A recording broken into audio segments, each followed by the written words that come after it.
이재명 정부 첫 국정감사가 오늘부터 시작됐습니다. 전날부터 여야가 격하게 충돌한 가운데 다음 주부터는 충청권에 대한 국감도 예정돼 있는데요.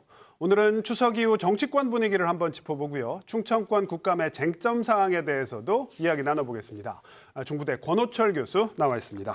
교수님 어서 오십시오. 네, 안녕하세요. 네, 자.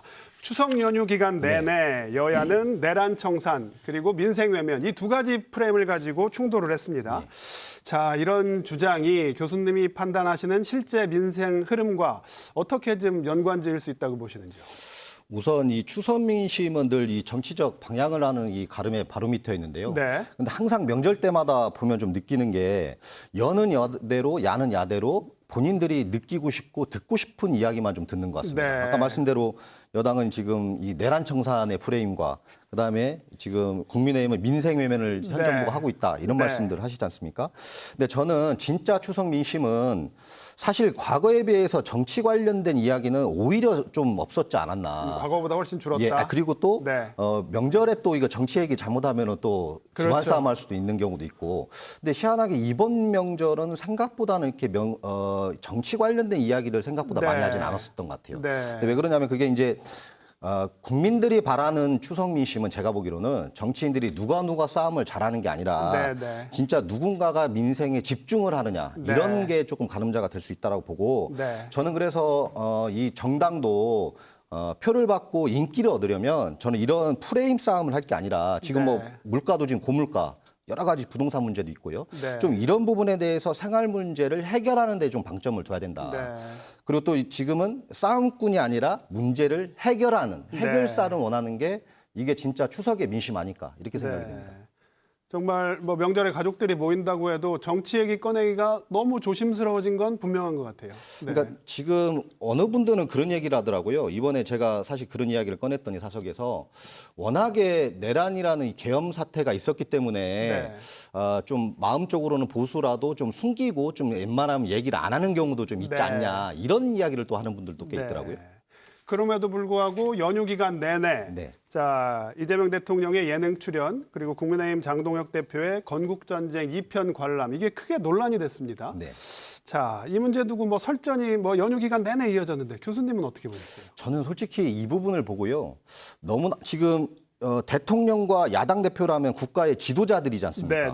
근데 너무 지역적인 문제로 이 환경을 끌고 가는 거 아니냐. 사실 냉부회 같은 경우도 지금 K푸드나 여러 가지 K팝이 있었을 때 분명히 그런 명분은 있었을 겁니다. 그렇기 때문에 시작은 했겠죠. 근데 그 부분도 있고 그리고 또 국민의힘 장동혁 대표도 본인 정치 본인이 하는 겁니다. 그 지지층들을 결집하기 위해서 잘했기 때문에 그 자리까지 올라간 사람이지 않습니까? 그렇기 때문에 정치를 안 하는 사람들도 아니고 정치하는 사람들끼리는 그래도 건드리지 말아야 될 부분이 있지 않냐. 좀 그런 거에 대해서 좀 문제가 있다. 이렇게 좀 보여집니다. 자, 이재명 정부 국정감사가 오늘 시작이 됐습니다. 뭐 조희대 대법원장 이성 문제를 놓고 오늘 뭐 치열하게 맞붙었는데요.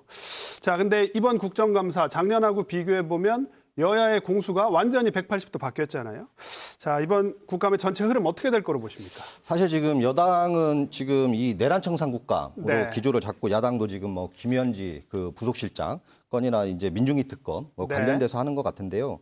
사실은 지금 여당과 그러니까 항상 국정감사 때 보면 여당의 프레임은 야당이 너무 발목 잡기 한다. 좀 이런 걸로 해서 이제 밀고 나가는 경우가 있지 않습니까?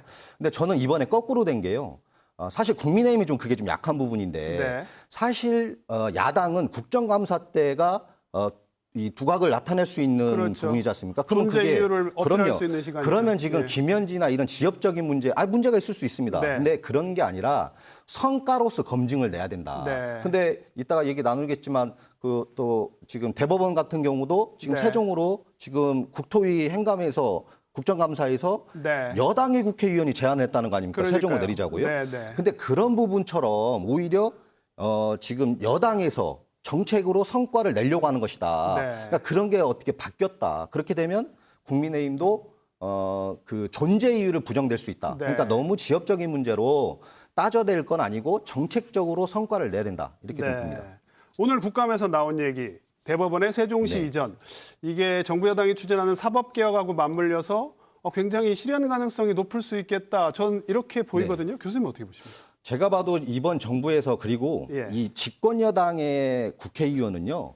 국정감사장에서 이유 없이 말 안 합니다. 우리 네. 저 앵커님도 잘 아시겠지만 네, 네. 이미 정용기 국회의원이 대법원을 세종으로 이전 설치 신축을 하자라고 했을 때 그 네. 장관이 바로 호응을 하지 않습니까? 바로 호응했죠. 그러면 네. 그거는 말씀대로 네. 이미 다 짜여져 있는 각본인 겁니다. 네. 네, 그렇기 때문에 저는 그 부분은 거의 90% 구분응선은 넘을 수 있는 부분이라고 생각하고요. 90% 구분응선을 그럼요. 넘었을 거다. 그렇기 때문에 네. 저는 사실은 좀 그 얘기를 보고 좀 아쉬웠던 것 중에 하나는 네. 그게 정용기 국회의원의 경기도 동탄의 국회의원이 할 얘기가 아니라 네, 네. 민주당이 앞으로 좀 기간은 남았습니다. 네. 민주당의 대전의 국회의원들이 그런 얘기를 했다고 하면 네. 저는 그분은 큰 칭찬받았을 거라고 생각합니다. 네. 그 부분은 조금 좋으면서 아쉬웠습니다. 네. 자, 이 부분은 저희가 더 지켜봐야 네. 되겠지만 분위기가 심상치 않다 이런 생각이 들고요.